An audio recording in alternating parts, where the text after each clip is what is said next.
you can count on. His office phone number is 435-7777. That's 435-7777. Culpeper Insurance Agency is a proud sponsor of WTGF Truth Radio 90.5. They are located at 6630 Caroline Street in Milton, and their phone number is 623-3601. Supplying peace of mind for your home, auto, recreational vehicles, and commercial insurance, along with life and health insurance. They are there for your needs. Help Culpeper Insurance support your Christian radio station. Thank them for making WTGF 90.5 possible in your community. The Little Red Barn, which is located at 4474 Woodbine Road in Pace, is a proud sponsor of the music and programming of WTGF 90.5. Come and enjoy fresh homemade desserts, cakes, and a ton of other desserts in their bakery. They also have soups, salads, and sandwiches featuring premium boar's head meats and cheeses. And while you're there, make sure you look at all the gifts and neat stuff that's inside the Little Red Barn. Their phone number is 995-4332. That's the Little Red Barn at 4474 Woodbine Road in Pace. Serving Saturday breakfast 8 a.m. till 10:30 a.m. Also lunch delivery every Monday through Friday 11 a.m. till 2 p.m. at the Little Red Barn.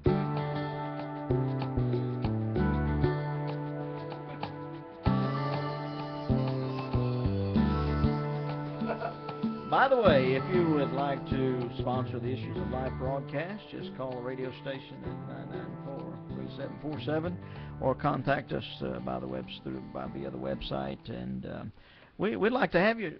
We'd like to have new sponsors, and if you bring us lunch, I don't mean to interrupt you, but I just interrupt you. Do not interrupt me over such trivial matters. No. I'm hungry, Daddy. If you bring us lunch, we'll be happy to talk about your place of business if you bring us lunch. Yes, that's a fact. We did do that before when we did some live broadcasting. We had folks bring lunch in. So if there's anybody that'd like to sponsor with a lunch on during noontime on our broadcast, we'll be glad to mention you online. We appreciate all those who are involved in sponsoring WTGF Radio. This station has grown over the last number of years, and a lot of good things are taking place.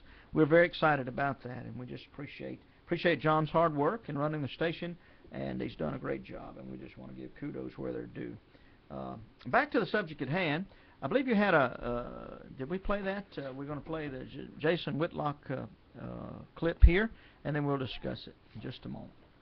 I think it was ridiculous that the game was played. Jovan Belcher murdered himself in front of the head coach and the general manager at the practice facility.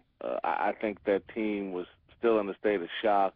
I know they won the game, but you know, if a young man could take his life, take the life of the mother of his kid, right there at the practice facility, and the game could still go on, that's just crazy. He was very close to many of the players on that team.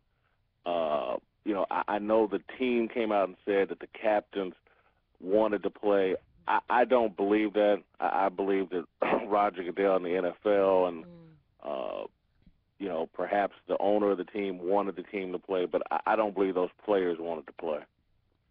Also, in the particular piece, you laid out as well. I mean, you talked about gun control and talked about that, and you worked in what took place in Florida. The young man shot and killed because the music was too loud, and you made the point that had he not had a gun, two folks would still be alive today.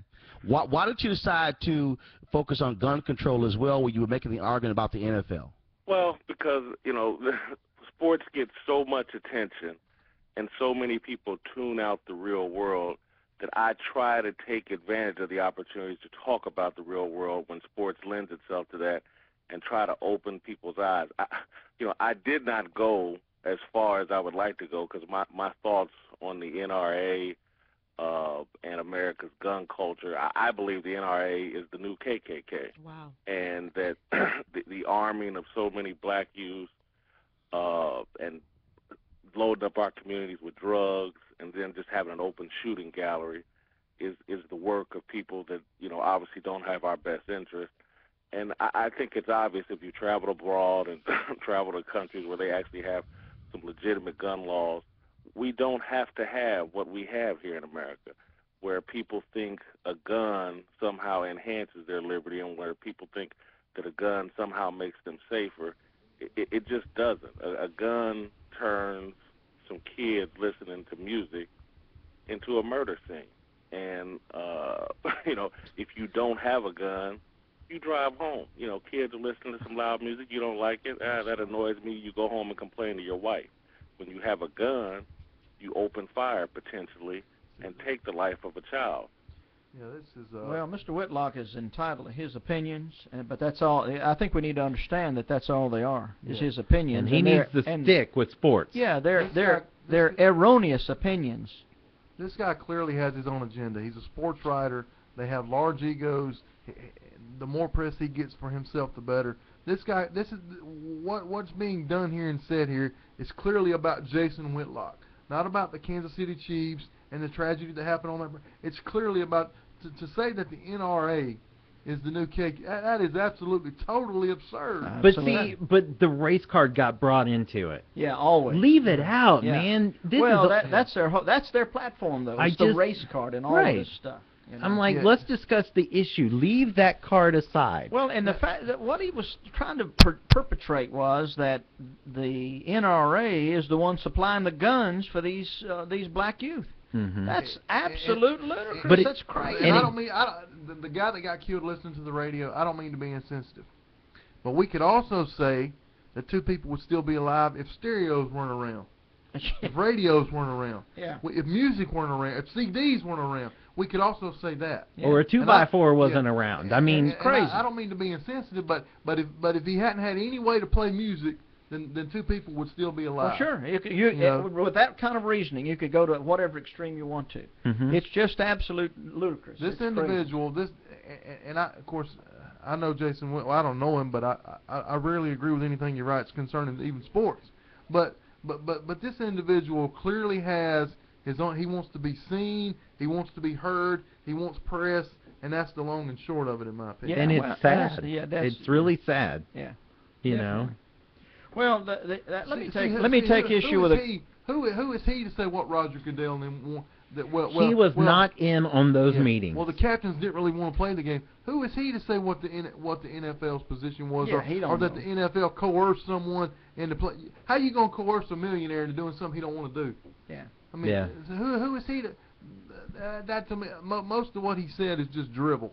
Well, and of course, I want to take issue with a couple of things he said regarding guns and the fact that he's blaming guns for the problem. You know that he actually stated that if the guns weren't, he wouldn't have had a gun, they'd still be alive. How does he know that? That's crazy. Mm-hmm. And that's where Costas took off from. That's where he got his statement from. That's their opinion, that if there were no guns, that they would still be alive. That just doesn't even make good sense. And then the gun control laws in other countries. I've already referenced Belize and how that they have tight gun control laws there, and how that people, law-abiding citizens who have any kind of means at all, any kind of wealth at all, they have, because you can still have a gun in Belize, but there are very strict regulations, much more so than here in the country, in the counties and states here in the United States.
that in states where in fact, one of Paul's favorite people, Rush Limbaugh, made this statement. I saw him this morning. Yeah.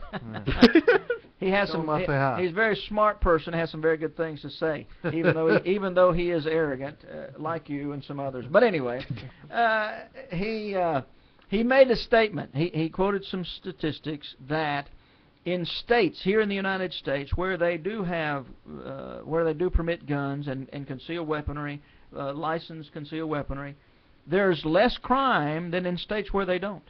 It's a proven fact over and over and over again.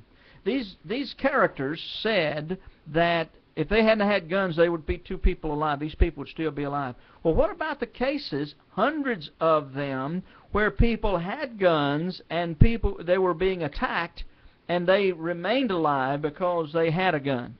Where the gun provided an avenue for them not to be harmed or killed. What about the little girl hiding in the closet a few weeks ago? Exactly. We brought that one out. The little girl was, if she hadn't had a gun, she'd have been dead. And do we not know what people did before the age of metal and iron? Yeah, absolutely. You know, they sharpened rocks, sticks, and rocks and all that sort of thing.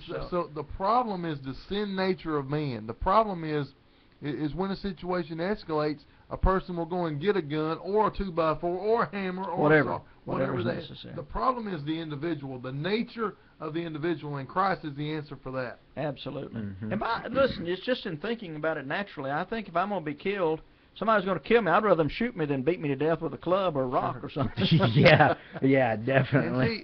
And as we've said before, and anyone who's objective and doesn't have an agenda, they can understand this. If we enforce stricter gun laws, the only people following the gun laws will be law-abiding citizens. Law-abiding citizens. The criminals obviously don't care about laws. Absolutely. They've already proven that. Yeah, and it's a fact. I mean, what we're talking about facts that are evident, that are extant. I mean, you can go and find these facts anywhere. All you got to do is Google Switzerland gun laws or gun control, anything like that, and you'll come up with it's there, it's available. All you got to do is check these things out. These people who are saying that guns ought to be outlawed, they have no facts for the statements they're making. They're only voicing their opinions as to these people would still be alive. They don't know that. They do not know. They absolutely don't know, but they're saying it, they're stating as if it were an absolute fact when it's not. Amen. We had church this afternoon. Tell somebody. It's the Issues of Life radio show right here on WTGF 90.5. Have a wonderful week. We'll see you next Wednesday, high noon, same time, same channel, right here on WTGF.